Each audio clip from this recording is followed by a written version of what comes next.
আর coach না, চেয়ারম্যানের কাছে 1 লাখ টাকা চাইছিলাম। আবার ফোন করে জানাইলো 1 লাখ তো না, 5,000 টাকা নিয়ে দাও, ফেরত দেন লাগবে। কিরকম জানি নিজের ফকির ফকির লাগছে। কি কথা শুনে আব্বা?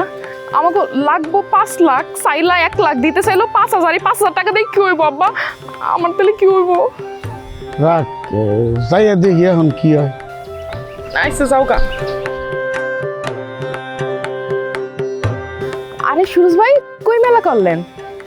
জায়গা যাইতেছি, মাপ যোগ করুন লাগবো। আমিন সাহেব আসছে। ও সুরজ ভাই, আপনার লগে না একটা কথা ছিল। লেকচারে কি আপনারে কিছু কইছে? কেন, টাকা কি জোগাড় করে ফেলাইছে? 5 লাখ টাকা জোগাড় করা কি এত সহজ কথা নাকি?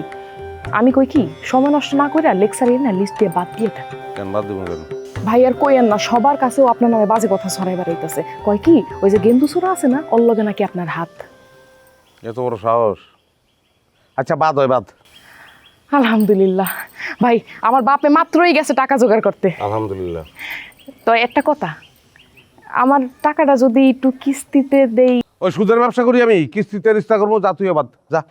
আরে ভাই কি কোন, টাকাটা তো দিমু, খালি একটু হ্যাঁ, তোমরা খালি চাবি ঘুরে যাইবা। ওদিকে গিয়ে দেখো, কারি না 5 লাখ হয়তো জোগাড় করে ফেলাইছে।